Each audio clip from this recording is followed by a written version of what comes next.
Coming up next on The Voice of Alabama Politics, democracy bleeds. Also, there's a health crisis in Alabama. And Chairman John Wahl is rumored to be running for lieutenant governor. Not unless you're congenitally insane or irretrievably stupid, no. Don't call me stupid.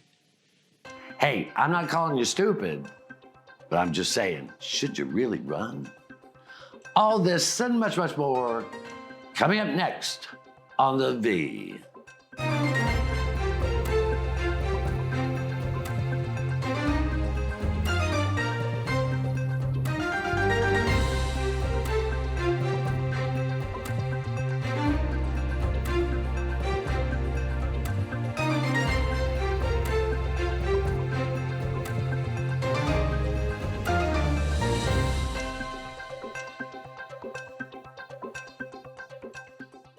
Welcome to The Voice of Alabama Politics, where we tackle the tough issues so you have the hard facts. I'm your host, Bill Britt, and as always, I'm joined by Susan Britt, research guru extraordinaire, and Josh Moon, columnist and investigative reporter, and all-around great guy, Josh Moon.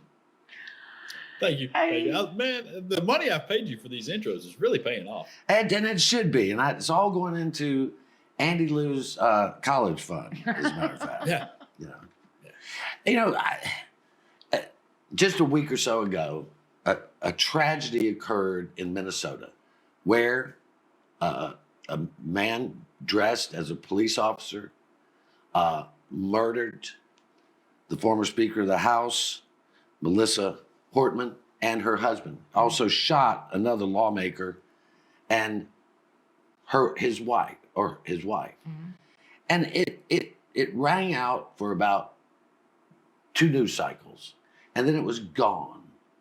And this was, in all essence, a political assassination carried out not by a Marxist, not by a lunatic, but by a conservative who had a hit list of Democrats and abortion providers. And the thing that bothered me so much is there was not this universal condemnation of this event. There was quite a bit of condemnation, but on the Republican side, there was a lot of condemnation, but it was not universal. And, there was a time in this country when political leaders were assassinated, or shot like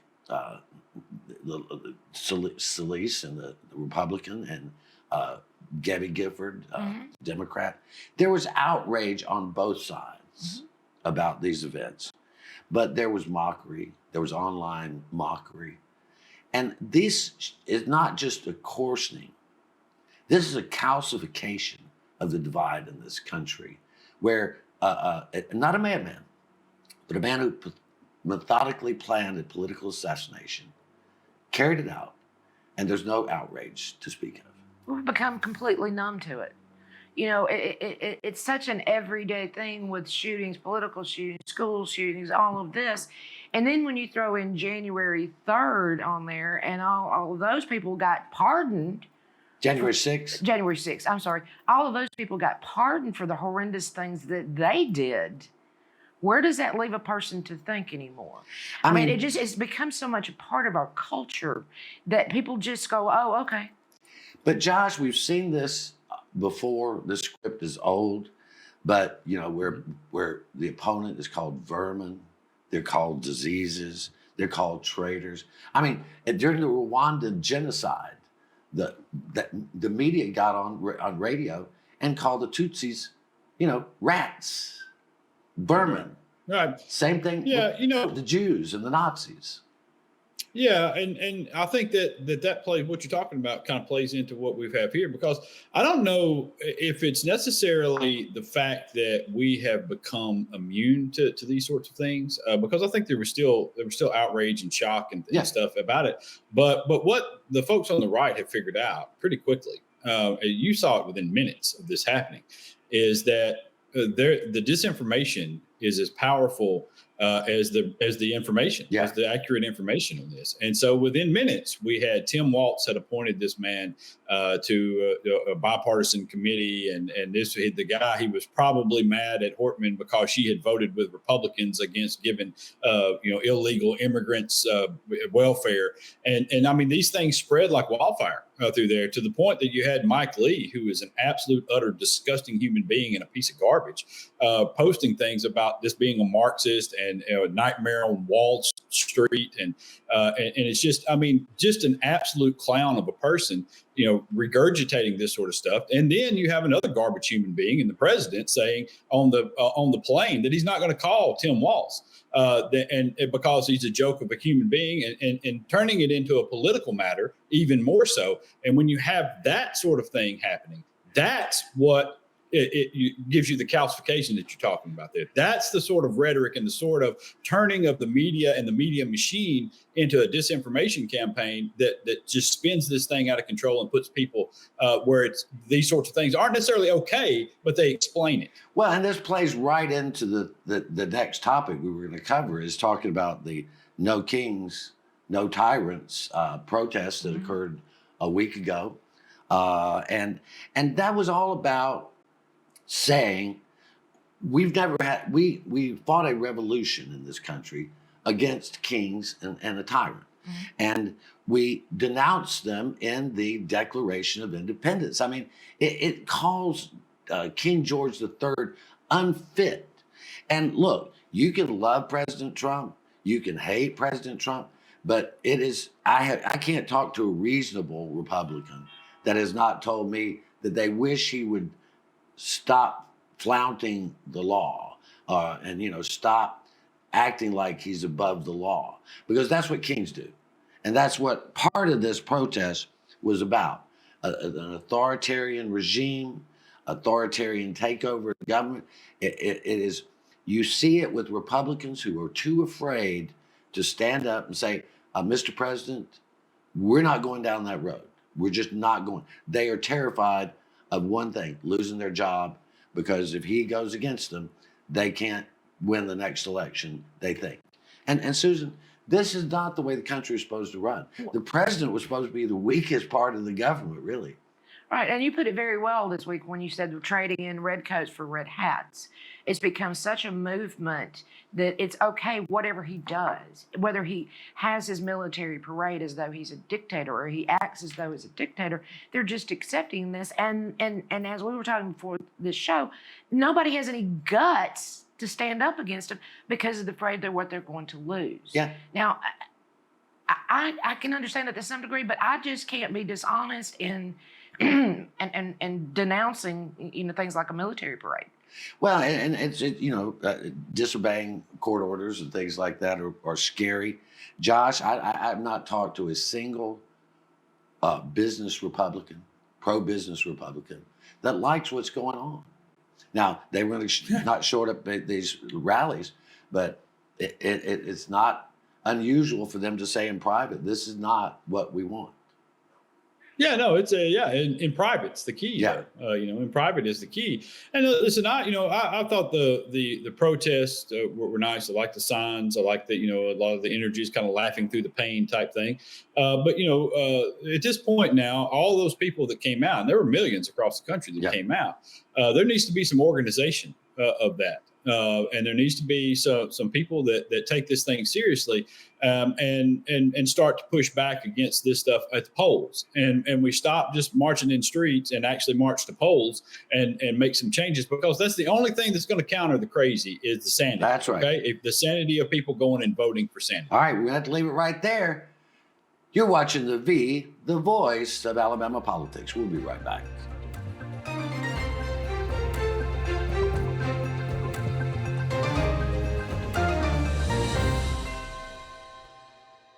Your home is your most valuable asset. But what if someone tried to steal it from you? Property fraud is one of the fastest growing areas of fraud in the country today. As a district attorney, I've seen firsthand the devastating effects of property fraud. That's why I'm proud to support the Montgomery County Probate Court's REACT program. REACT is designed to protect your property, and to give you peace of mind. By signing up, you'll receive an email notification if a document is filed against your property. This program is a game changer. It has the potential to prevent fraud and protect countless homeowners throughout Montgomery County. So don't wait. Sign up for REACT today and protect your home. Protect your home with REACT. Sign up today. Alabama has a hands-free driving law, and that means you can't hold your mobile phone while making a call. Oh, and no writing messages, recording, or watching videos either.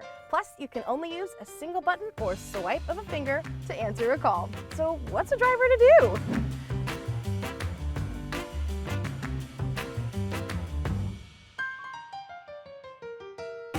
Alabama's hands-free driving law is in effect. Follow it.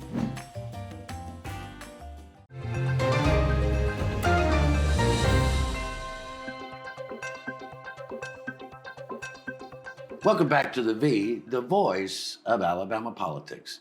This past week, John Wahl sent a letter to the Alabama Republican Party saying, the executive committee, saying that he was thinking about running for lieutenant governor, and if he ran for lieutenant governor, he would, in fact, resign as the chair, because those are the rules. Those are the bylaws of ALGOP, of the Alabama GOP.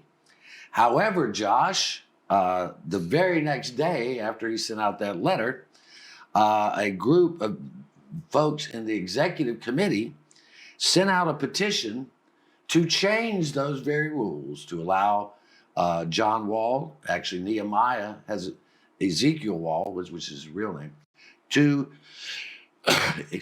continue to be the chairman of the party while running for lieutenant governor. Now, to me, that sounds like, he's got the weight of the party behind him. Come on now. Yeah, well, so did the thing that they sent out asking for signatures, did it name Nehemiah or was it John? It was John, so maybe they're not talking about it. And listen, I'm perfectly fine with calling the man John if he wants to be called John. Yeah. That's no, I mean, it's up to him. I mean, people have nicknames for all sorts of reasons. But I think the problem that I have here is apparently laws and rules don't matter at all within the Republican Party anymore.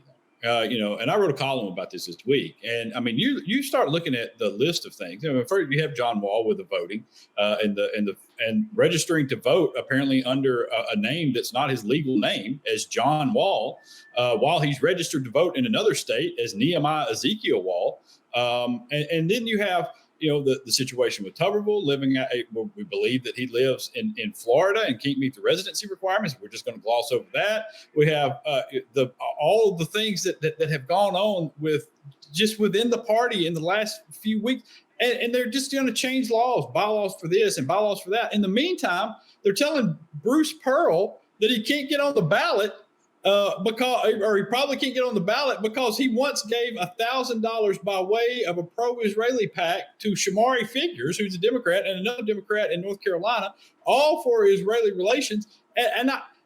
I'm telling you what it is, man. This is the early stages of the Alabama Democratic Party. This is what this is, okay? It's power concentrated at the top among a handful of people, and they're shunning people out. They're deciding who gets on the ballot, who you can vote for, who you can't vote for, and they're rewarding their friends and punishing their enemies and anybody that dares to question them. And this is the stuff that tears down a party, and I can't wait to see it.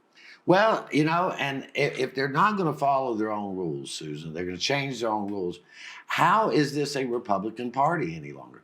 Republican Party, I mean, John Wahl came out and said, well, we are firm in our commitment to the rules. And then a day later, well, we're not as firm. I mean, we kind of like maybe Jell-O. They're basically, what they're doing is just picking and choosing the rules they want to use based on who you're talking about. Yeah. If you're talking about one person, the rule applies this way. If you're talking about somebody else, the rules apply a different way. And if we don't like that, then we'll just change them. Why do you have any rules to start with? If you're going to change them every time the wind blows, just throw them out the window and be done with it and have a free-for-all for whatever you want to do. Well, I think that's what we're doing. Yeah, well, right. And let me tell you, this starts at the top, because this is all very reminiscent of the national picture right now that's taking place, where we've just thrown out all sorts of laws and rules. We've pardoned 1,500 people who stormed our Capitol, and elected a 34-time felon as president, while at the same time screaming about law and order from people who have not committed any felonies, who've not even committed a criminal violation by being in the country, and we're just kidnapping them essentially off the streets and ripping kids away from their parents, while we pretend as though we care about law and order. But we only care about it, just as they're doing in the Alabama Republican Party, when it affects people that they don't like and giving passes to the people that they do like. Well, I know Susan tells me that this pendulum is stuck, super glued. It's super glued. But it will change. Now, it may not change in our lifetime, but this... Yeah, not if they keep stealing the pendulum. Well, I hadn't thought about it that way. But, and look, I know it's just one of those things, and it is at the top. And there's nobody that's willing to go in and go, not just no, but hell no, we won't take it anymore. But I tell you, this is one of my favorite stories of the last couple of weeks. And it just because this is politics, right? At its finest. Let's see. Nicole Wadworth, running for lieutenant governor. She had on her webpage any number of falsehoods about her career and about who she is. And it all started, Susan, because her campaign manager demanded that the media call her Dr. Wadsworth. Now, AP Style Book, the Associated Press Style Book, which we follow over at APR, Strictly says that you don't refer to someone as a doctor unless it's a medical doctor. And that's when you refer to them as doctor. You can say Nicole Wadsworth, PhD, whatever. But so they made that demand. I explained that to her campaign manager. That's the rules, because we follow the rules. And all of a sudden, everybody started digging into Dr. Wadsworth and found out that Dr. Wadsworth's degree or doctorate is not from where she said it was to begin with. And worse than that, it's from a non-accredited school in Florida. And that's just the start of it. Yeah, I believe she said she had a doctorate in economics from the University of Alabama. Did she not know that there are people like us, that it is our job, it is our passion to go and dig up dirt on people? I mean, and then to come with the unaccredited theology degree. I mean, seriously. I mean, she started something out of nothing, and boy, that it ended up with it being so many lies, so many problems with her resume that her entire staff quit. I mean, Josh, they couldn't handle it. We got 1 minute left, but you can't make this stuff up, can you? I don't. Yeah, no, you can't. And I don't know that the job is to dig up the dirt, but it is to expose the lies. Yeah, that's right. And so. And listen, I'll say this: we've certainly exposed Nicole Wadworth lies for this, and other people have as well. And I just wish that other people in the party would be held to the same standard. Yeah. As we have apparently held Nicole Wadworth, rightfully so. I'm not giving her a pass. Now, don't get me wrong. I'm not saying that she shouldn't have been held to this standard. I'm saying that she's being held to a standard, and some others are getting a pass on this. I.e. John Wahl. Well, it's where it's where you sit, man. That, if you sit at the top, you can do anything you want to do. But if you're trying to get in and break in like Nicole Wadsworth, you better tell the truth. Anyway, we got to leave it right there. You're watching the voice of Alabama politics.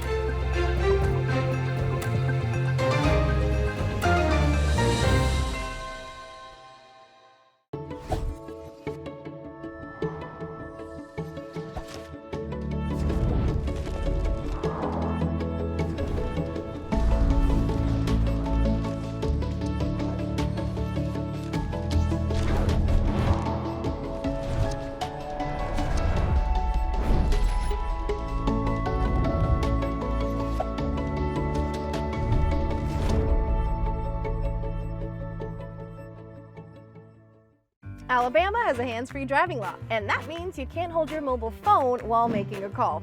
Oh, and no writing messages, recording, or watching videos either. Plus, you can only use a single button or swipe of a finger to answer a call. So what's a driver to do?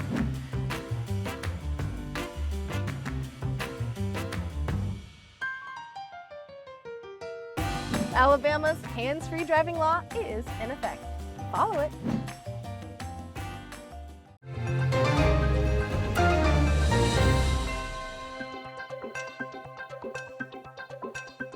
Welcome back to the V, the voice of Alabama politics. You know, there are many, many, many great things about the state of Alabama. Mhm. One of the things that's not great is our performance with the state's healthcare system, especially when it comes to children and minorities. We just don't do a great job. The Commonwealth Fund 2025 report scorecard, the health system performance in our state, Susan, we rank 42nd. That's almost to the bottom. Right. As close to the bottom as we would want to get, really. Yeah, well, we're close to the bottom in most everything. Thank God we're not at 49 there. But, you know, we've talked about the report last week, the children's book, where more children now, 30% more children are uncovered by any kind of healthcare plan. And this study shows that Black Alabamians die at a rate of 4 times more for preventable diseases than the lowest risk group that we have in the state. I mean, and we're doing nothing about it. Nothing. We're defining who's a woman. We're getting DEI out of the schools. We're, you know, making sure you can't say gay. But nothing is being addressed. We're talking about also with the coming cuts to SNAP, $245 million is going to have to be done in this, come up with in this state in order to be able to feed children and people with low risk. Meanwhile, they did nothing to address that going forward. We're not going to have the money, which means we're talking about 800,000 people in this state alone that will not have food, but yet we know what a woman is. This stuff just fires me up more than I can possibly tell you. And it should, because this is affecting the lives of real people, real Alabamians. And Josh, it just another case right now where we see in the South especially these poor health outcomes simply because you're poor or you're Black. Yeah. I mean, yeah. I mean, you know, it's this is what we've done. We've voted for this.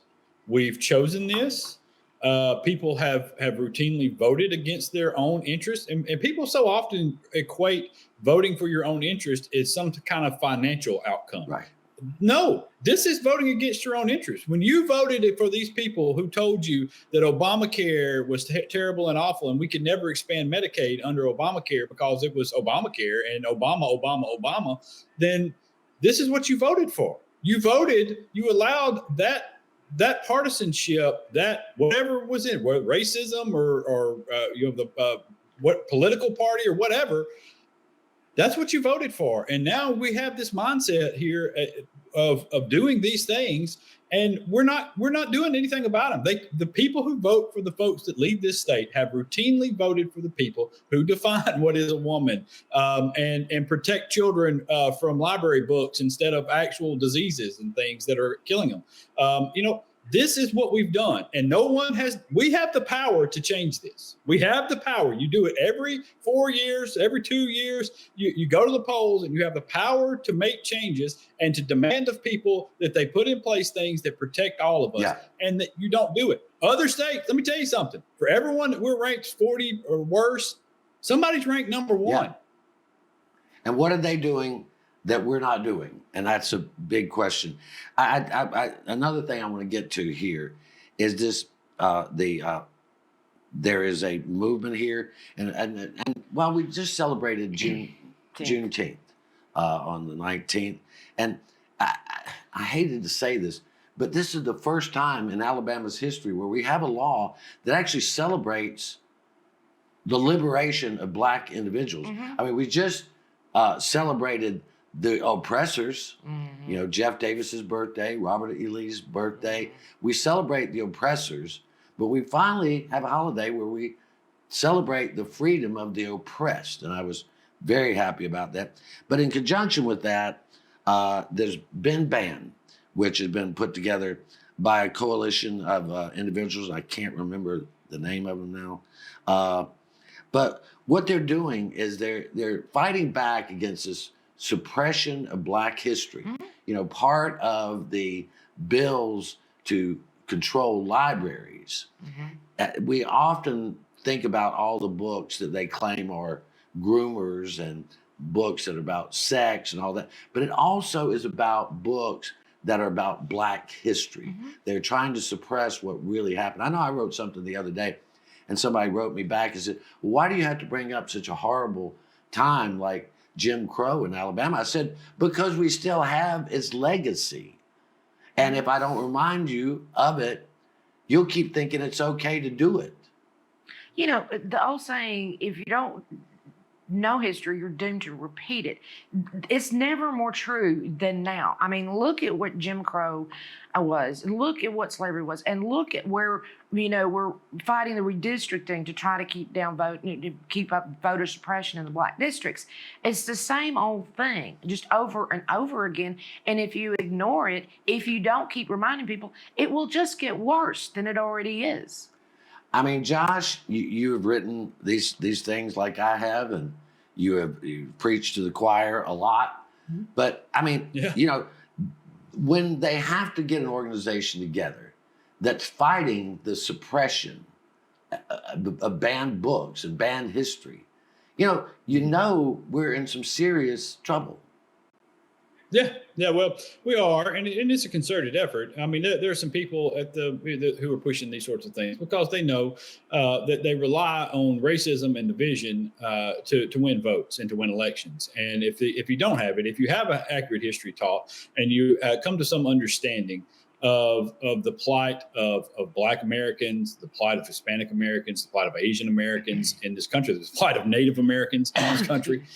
If you come to an understanding of this and you understand what has led to the poverty, the mass incarcerations, the things of that nature, then you're more empathetic towards those folks, and you're less likely to go to the polls and be swayed by idiocy. The idiocy that separates folks so often in this country now because they don't want to see these things or they're not educated enough in it. And there's been a real effort to kind of suppress that sort of teaching so they can continue to use those tactics. And that's what we're facing right now. That's the whole push behind the anti-DEI movement, the anti-CRT movements. That's what they're attacking. They're attacking the education of kids and the empathy that they might have in the future. And really, isn't that part of building a strong community, of building a strong human being, is that we have empathy for our neighbors and we understand the shared history? I don't lose any sleep. Traditions. I don't lose any sleep at night over what my ancestors may or may have not done during the Civil War. What I lose sleep over at night is what Bill Britt does or doesn't do. If I do wrong, then that bothers me. But I can't do anything about what happened 200 years ago. But at least we've learned from history that this is a bad thing. Yeah, we learn from history, and hopefully it makes us a better person, but that's not always the case. Anyway, you've been watching the voice of Alabama politics. You watch us because we watch them.